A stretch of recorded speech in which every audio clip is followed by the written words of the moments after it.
Жаныбек Казы деген мисалы абдан калыс киши болгон, элдин кызыкчылыгын ойлогон адам болгон деп жүрөт.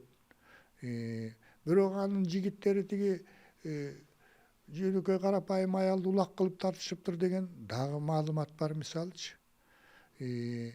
Анан Аман Палван деген болгон. Өзү убагында ошол жанагы Төлөгөн Касымбеков жазып атпайбы? Зөөкүр адам болгон экен да. Өзү чоң, абдан зөөкүр, мыкач. Как раз жанагындай карама-каршылык тап күрөшү деген башталып калган мезгилде ошол молдо адамдар, билимдүү адам катарында идеологиялык жетекчи болгон да басмачыларга. Анан ошо бир молдо адам ушуну сен кезегиң келди эми, Аман Палван. Эми сен элди уюштуруп, бул капырларга каршы күрөшүшүң керек деп анан жигит топтоп берип, аны материалдык жактан, курал жарак жактан эметкенге жардам берген экен да.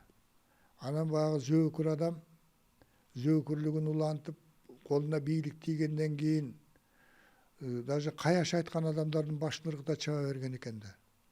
Совет бийлигине кызмат кылгандарды кой, жөнөкөй карапайым адамдарды кырып жиберген. Жети өзүнүн бир эмеси бар экен, ордосу тоонун арасында.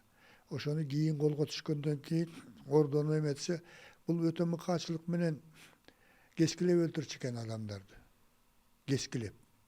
Жанагы кой сойгондой эле жиликтеп өлтүрчү экен дагы.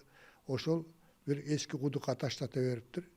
480 адамдын кескиленген сөөгү чыгыптыр. Анын арасында карапайым эле малчы дыйкандар бар экен.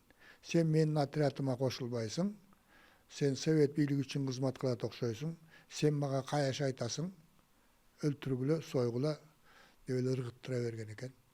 Мына мисалы бул кишини биз кантип улуттук баатыр деп айта алабыз.